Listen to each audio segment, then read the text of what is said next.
Now, it seems to me you could hardly have a neater demonstration of the quantum mechanical foundation of consciousness, because you've moved one atom and you've moved the mountains of mind 500 miles from where they were resting when last you looked. It's quite spectacular. And it argues then that mind, which, strangely enough, the materialists always claim this. They just put different emphasis on the words. Mind is a kind of iridescence upon metabolism. For the materialists, that was a dismissal, because to them what iridescence meant was a tertiary phenomenon, not inimical to the structure of matter, but necessarily perceived only through the intercession of an observer. See, that's what iridescence is. It's somehow a more fragile part of nature than the rocks, the trees, and the waters, because it's a play between light and mind. Again, a kind of illusion, a mirage. Now, in a very different category of illusion, and this is one worth considering because it's the one we tend not to place in this category, and that is the illusion of materialism. This has broken down completely. The idea that the material world was real sustained the investigation of nature from Parmenides to the early years of the 20th century.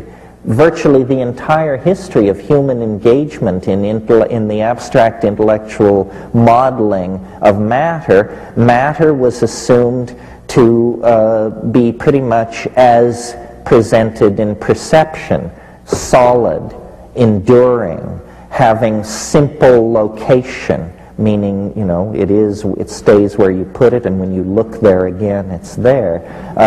That sort of thing.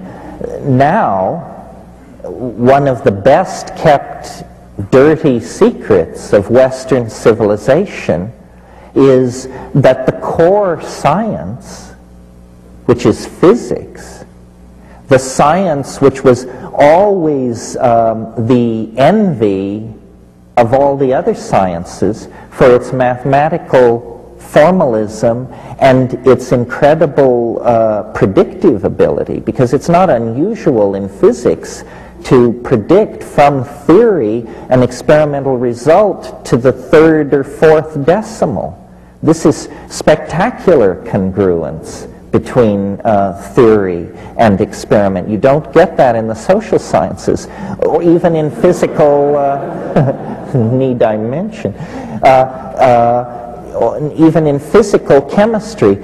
However, the investigation of matter has now been pushed to such extremes that matter has shed its easily recognized and familiar face, and has become something much slipperier, much more dependent on the presence of the observer, much less easily located in space and time, something much more of the nature of thought than of the familiar conception of matter. This word has not reached even as far as biology yet. The biologists are still laboring under the notion of the reality of physical material. If any of you read this book that was published last year with much to do, called Consciousness Explained, actually it should have been called Consciousness Explained Away. Here was an effort to drag out all the old material paradigms and explain away consciousness. The problem is matter itself has taken on the qualities of mind. And as this realization relativizes the life sciences, I think there is going to be a new interest in the potential for psychedelics to elucidate mental functioning, because what will become respectable, you see, is talk of the observer.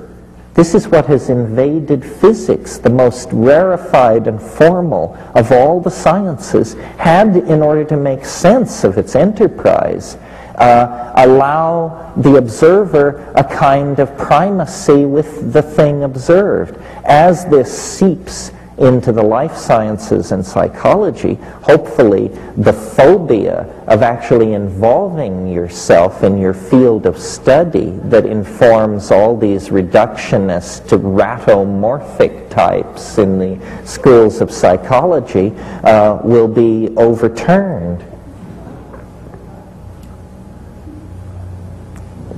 Well, having flayed that dead horse sufficiently, another category of illusion that needs to be addressed, I think, is how would one call it? Well, basically philosophical illusion, or philosophical/religious illusion. This is the idea that by a direct appeal to intuition, we can somehow gain a foothold on truth. I think this is as specious as the notion that we can gain a foothold on truth through reason or experiment. This foothold on truth idea may have to be given up. I'm sure some of you have heard me recall the situation where Wittgenstein was raving about something, and one of his students said, "But is it the truth?" And he said, "Well, it's true enough."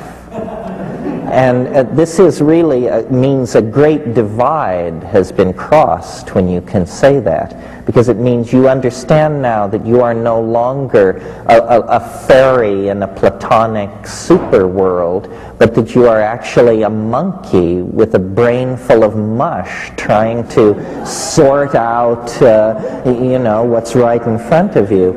True enough is what we should probably rest with. And, illusions abound. For instance, I was speaking of these religious ontologies. I was talking to someone recently who amazed me, because I've always thought of them as a person of great intelligence, but who would never be reclaimed from the arms of Mother Church. And we had dinner last week, and he said, "I realized it finally comes down to, do you believe the universe is being run by the ghost of a Galilean politician?" And he said, put that way, I realized that it wasn't. Other religious myths are less easily undone, I think. Monotheism has an appealing philosophical neatness, but it leads apparently to clitorectomy. So, you want to watch that. This search for philosophical neatness may make for strange bedfellows. And of course, Buddhism. I love the illusion of Buddhism. It's the illusion that illusion can be transcended. And again, not really doing genuflection to the animal nature. It's amazing to me. I mean, if you were to meet a termite who stated that his or her goal in life was the perfect modeling of the cosmos, you would think it was quite a comic undertaking. And yet, how different are we that we should presume to more than a shadow of the truth? Well then, finally, or I don't know finally, but completing my laundry list here,